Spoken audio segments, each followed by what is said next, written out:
The Dog and the Duck, a new story. Max was a big, scruffy sheepdog who lived to work.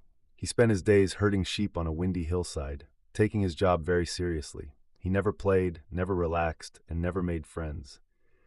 To Max, life was only about rules and responsibilities. One spring morning, a tiny lost duckling wandered onto the farm. He had bright yellow feathers, a loud chirp, and absolutely no sense of personal space. The farmer named him Barnaby. While the other farm animals ignored the noisy little bird, Barnaby decided that Max was the most interesting creature he had ever seen. Everywhere Max went, Barnaby waddled closely behind. When Max sat down to guard the gate, Barnaby would plop down right on top of the dog's massive paws. Max tried everything to scare the duckling away. He gave stern looks, let out low grunts, and walked away to the furthest corners of the field.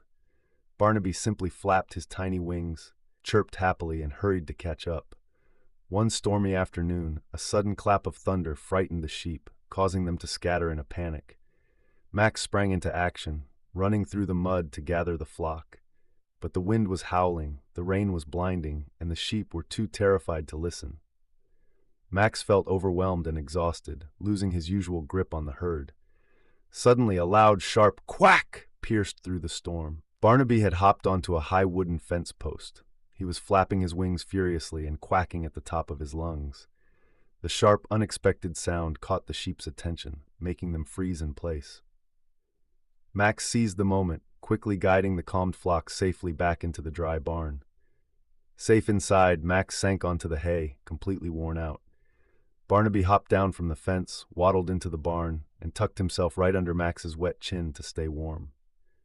For the first time in his life, Max didn't move away. He let out a long sigh and gently rested his chin on the little duck.